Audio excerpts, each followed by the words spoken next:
তো বন্ধুরা, আজ চলে এসেছি আবার আরেকটি ভিডিও নিয়ে। তো এখন কড়াই গরম করে তার মধ্যে তেল দেব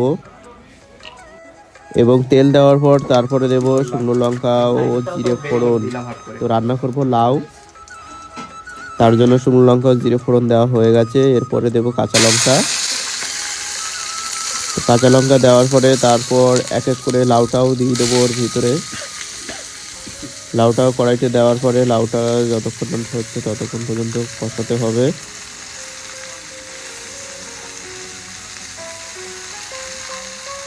তো আপনারা ভিডিওগুলো কেমন লাগছে আপনারা জানাবেন কমেন্টে।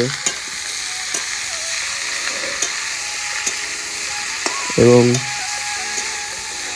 ফেসবুককে অনেক ধন্যবাদ জানাতে চাই, মেটাকে অনেক ধন্যবাদ জানাতে চাই যে আমাকে এত সুন্দর একটা প্রোগ্রাম করার জন্য, যে সুযোগ করে দেওয়ার জন্য।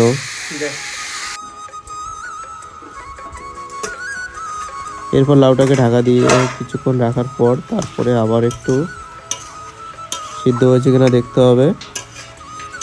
তো বন্ধুরা, এখন লাউ রান্না করছি। লাউ সিদ্ধতে একটু টাইম লাগে, জানি না কতক্ষণে হবে।